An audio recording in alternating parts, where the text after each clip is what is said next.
afternoon, everyone, and welcome to Metropolitan Stadium. Call it in the air, please. Heads. Heads, he calls.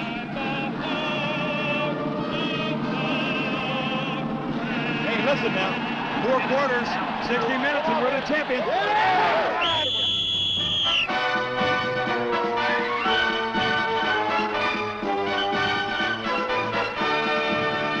The last time the Buffalo Bills beat the Miami Dolphins, Richard Nixon was president, and gasoline was 38 cents a gallon. Buffalo had lost 18 in a row to the Dolphins going into last Sunday's game. But it appeared that the streak might end when the Bills blocked a first-half field goal attempt. Number 26, Charles Romes, turned the block into a 7-0 Buffalo lead. But that was to be Buffalo's only bright spot for the day. Their attack was held to a paltry 121 net yards as the Dolphin defense shut them out the rest of the way.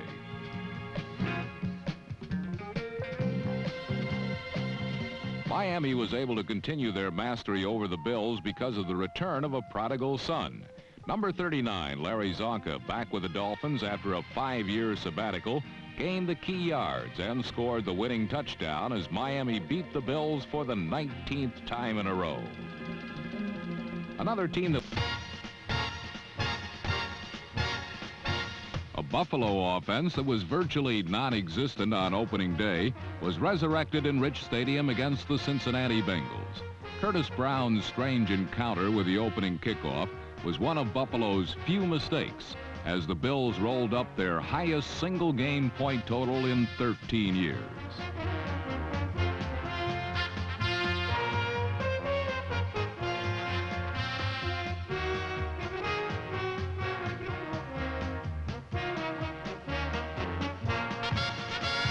Rookie wide receiver Jerry Butler withstood his first foray into the Cincinnati secondary. He recovered to catch 7 passes for 116 yards. But it was Roland Hooks, number 25, who was primarily responsible for the Buffalo surge.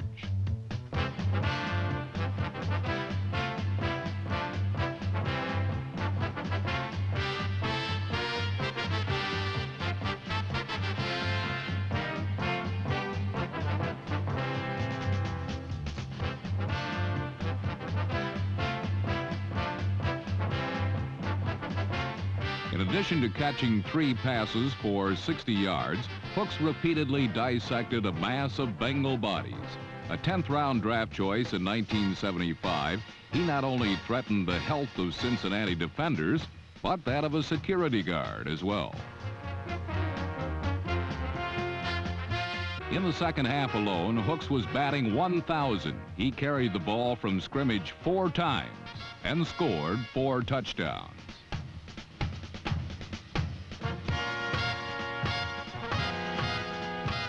The Bills win big, 51-24.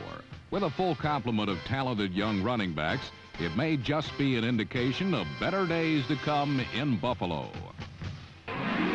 For the first time in many years, the preseason experts picked the San Diego Chargers to finish on top in their division, to join the likes of Pittsburgh and Dallas as teams to beat in the NFL. The enthusiastic Chargers have met the challenge head-on. However, it was the Buffalo Bills who dominated the action through most of 3 quarters. The Bills' potent offense featured an 84-yard touchdown pass from Joe Ferguson to Curtis Brown. But the ability to come from behind often separates the playoff contenders from the also-rans. Led by Clarence Williams, number 40, who gained 157 yards and scored 4 touchdowns, San Diego exhibited this must characteristic.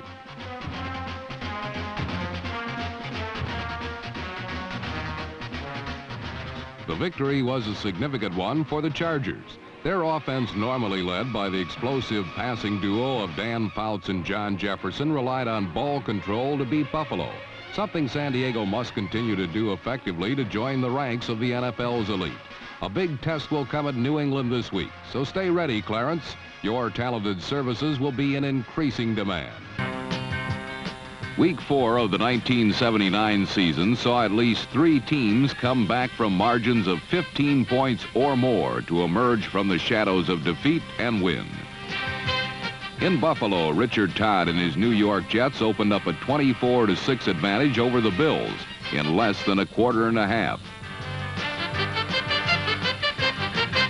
However, any thoughts of a rout were rudely put to rest as Buffalo's defense stampeded Todd's pass pocket and completely neutralized the Jets' offensive attack for the rest of the day.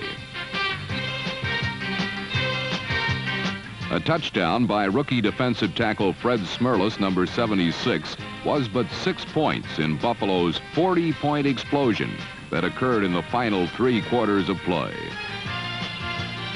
The trigger man for the Bills' point burst was rookie Jerry Butler, number 80. His 10 pass receptions accounted for 255 yards and 4 touchdowns, and always seemed to lift Buffalo when they needed it most.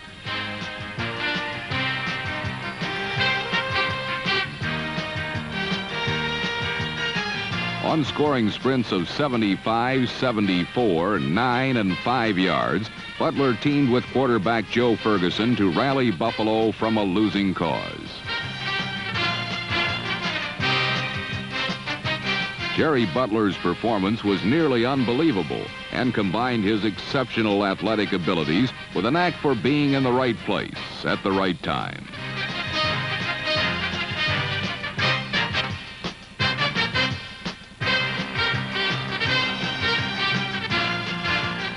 Sometimes it's better to be more lucky than good, but on this day, Jerry Butler and the Buffalo Bills were both during a 46-31 come-from-behind victory.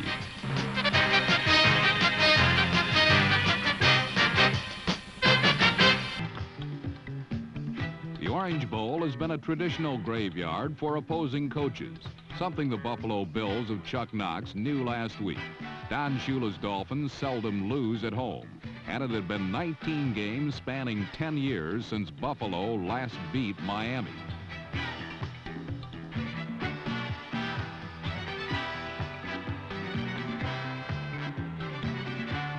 Miami's defense choked off the Bills' once explosive offense while generating just enough offense of their own. The special teams provided an added lift when rookie Tony Nathan dashed 86 yards on the longest punt return in Dolphin history.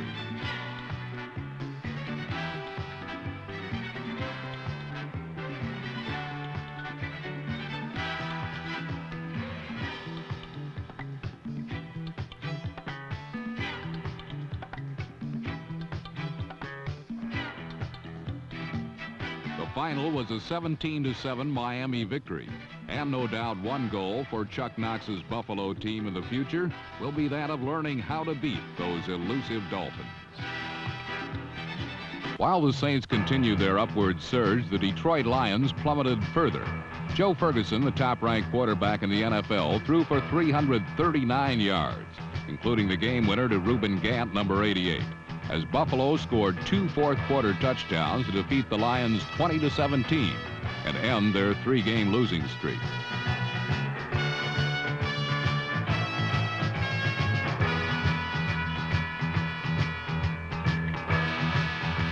The leader in the NFC Bills matched touchdowns, but Richard Todd's scoring pass to number 89 Bobby Jones went in vain.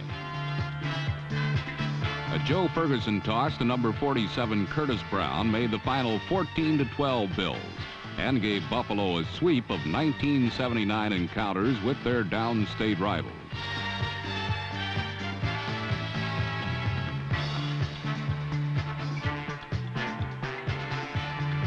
Miami's victory became even more meaningful when the Buffalo Bills and defensive end Sherman White, number 83, decided to go full bore at the Eastern Division leading New England Patriots.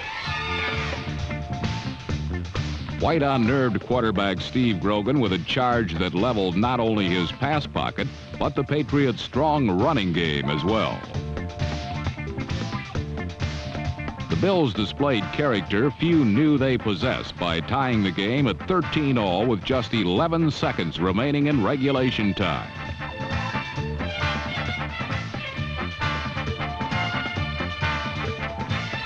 Lou Picone's clutch catch sent the game into overtime, where the Buffalo defense set the stage for an upset.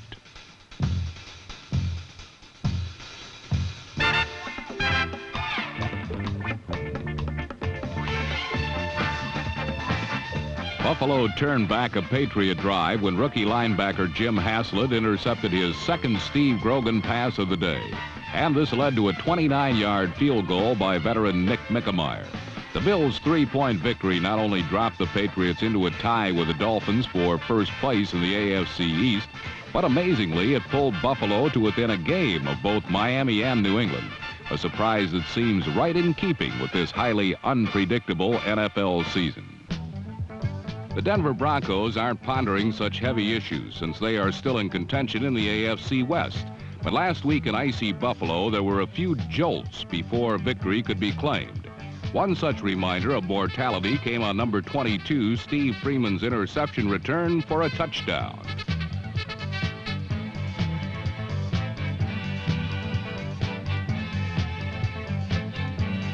But the Bronco defense answered with a big play of its own, a fumble recovery for a score.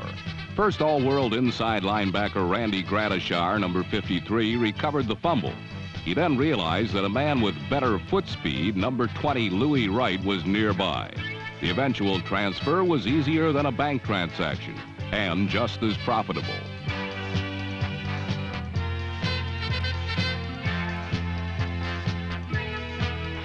Along with the 86-yard play was a Craig Morton to Haven Moses touchdown bomb and a last-minute field goal.